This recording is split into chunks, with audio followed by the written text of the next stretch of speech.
Ay mən bahar bülbülüyəm, xəzan nə lazımdır mənə?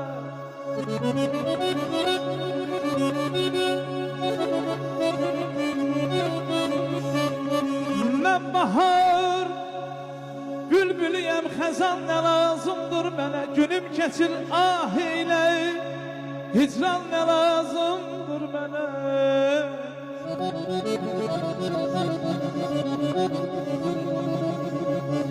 Gel könlümün bağbanı yol, koyma sola bu gezleyim, koyma sola bu gezleyim.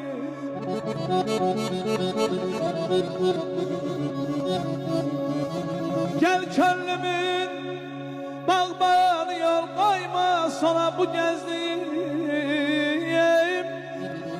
Solsa eğer gezleyim, bağban ne lazımdır bana?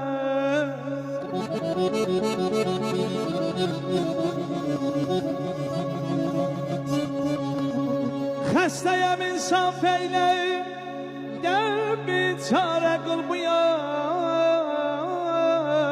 halime.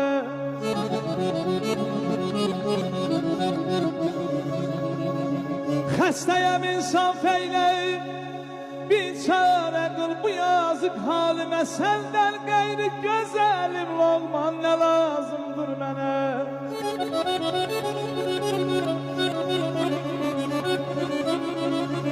Gel bir çare sabiri sen salmayız nəzərimlə. Aman aman aman Habibim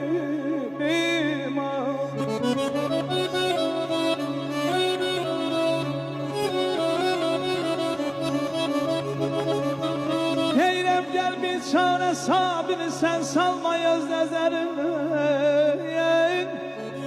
Sensiz bu koca dünyada, sensiz bu koca dünyada devran ne lazımdır bana?